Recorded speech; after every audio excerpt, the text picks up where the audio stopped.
अमिताभ बच्चन को जब पता चला कि उन्हें मोहम्मद रफ़ी साहब के साथ गाना गाना है तो पूरी रात भर नहीं सो सके थे अमिताभ बच्चन। इतने बेचैन, इतने बेताब क्यों हो गए थे एंग्री यंग मैन यानी अमिताभ बच्चन। तो चलिए इस किस्से को डिटेल में जानते हैं। मैं हूं आपका दोस्त सलमान, सुनाता हूं वो बातें जो छू ले आपका मन। तो चलिए इस वीडियो को शुरू करते हैं। ये बात है 1981 की, जब अमिताभ बच्चन की नसीब फिल्म रिलीज़ हुई थी।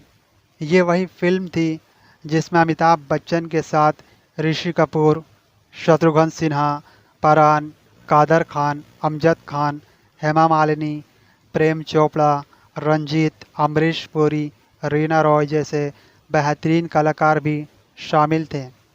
नसीब फिल्म के डायरेक्टर थे मनमोहन देसाई और इस फिल्म में हर एक गाने को म्यूज़िक दिया था लक्ष्मीकांत प्यारेलाल ने। इस फिल्म के हर एक गाने को लिखा था आनंद बख्शी साहब ने। इस फिल्म में एक ऐसा गीत था जिसे अमिताभ बच्चन और मोहम्मद रफ़ी साहब दोनों को मिलकर गाना था। इस गाने को अमिताभ और ऋषि कपूर पर फिल्माया गया है। उस गाने के बोल थे, चल मेरे भाई, चल मेरे भाई तेरे हाथ जोड़ता हूँ तेरे पाँव पड़ता हूँ, चल मेरे भाई।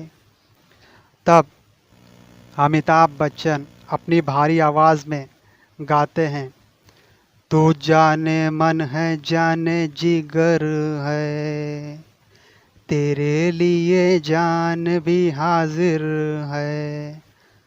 दरअसल इस गाने को गाने के लिए अमिताभ बच्चन जी से म्यूज़िक कंपोज़र लक्ष्मीकांत प्यारेलाल ने कहा था, क्योंकि लक्ष्मीकांत प्यारेलाल को इस गाने पर नर्म आवाज़ के साथ एक भारी आवाज़ को कंपोज करना चाहते थे। जब ये बात लक्ष्मीकांत प्यारेलाल ने अमिताभ बच्चन को बताई कि आपको रफ़ी साहब के साथ ये गाना गाना है, तब अमिताभ बच्चन थोड़ा नर्वस हो गए थे।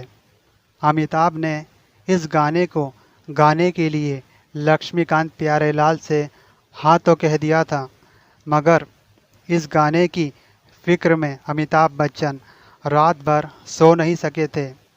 एक इंटरव्यू के दौरान अमिताभ बच्चन ने इस बात का जिक्र किया था कि जब उन्हें पता चला उन्हें रफ़ी साहब के साथ इस गाने को गाना है तो उनके अंदर एक अजीब सी बेचैनी थी, बेताबी थी।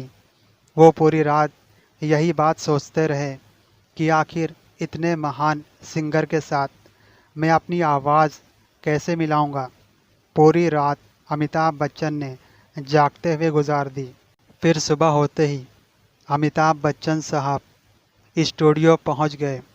इत्तेफाक की बात तो ये थी, जैसे ही अमिताभ बच्चन की कार स्टूडियो में पहुंची, वैसे ही मोहम्मद रफ़ी साहब की भी कार पहुंच चुकी थी।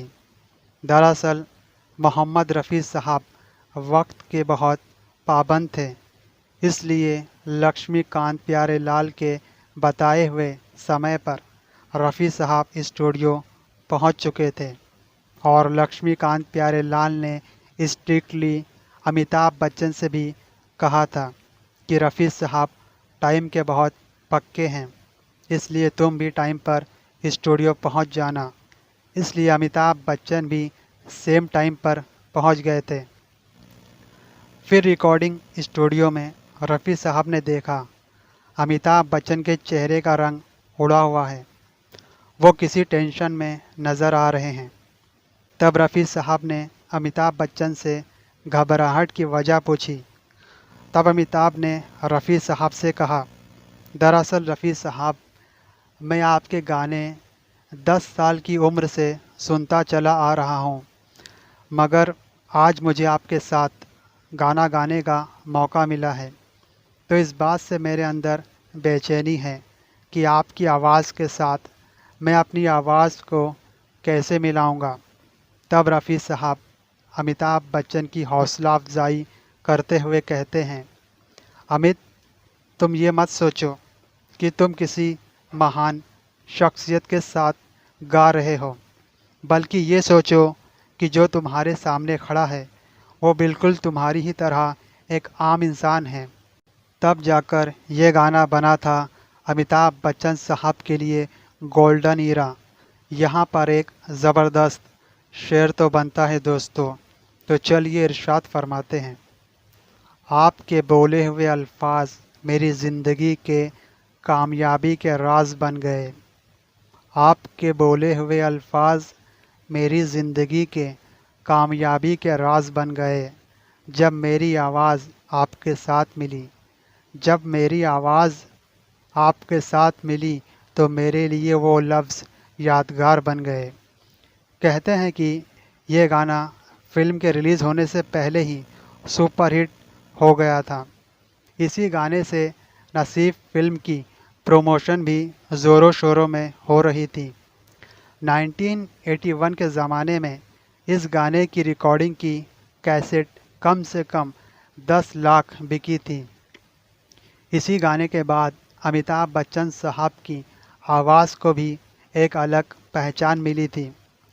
इस नसीब फिल्म को बनाया था उस वक्त के नामचीन डायरेक्टर मनमोहन देसाई ने, और इस फिल्म की स्टोरी और डायलॉग लिखे थे कादर खान साहब ने। इस फिल्म का बजट था 4 करोड़ रुपए, मगर इस फिल्म ने उस ज़माने में 14 करोड़ रुपए कमाकर इस फिल्म को ब्लॉकबस्टर बना दिया था। बहुत ही शानदार डायरेक्शन और स्क्रीन प्ले था इस फिल्म का। अगर आप भी बॉलीवुड के दीवाने हैं तो मुझे कमेंट बॉक्स में ज़रूर लिखना आप लोगों को नसीब फिल्म का कौन सा गाना पसंद है। सुनते रहिए सुनता है सारा जहां। वीडियो को लाइक करना, चैनल को सब्सक्राइब करना बिल्कुल मत भूलना। अगर कुछ पूछना है तो कमेंट बॉक्स में ज़रूर लिखना, हम उसका जवाब ज़रूर देंगे। फिर मिलेंगे।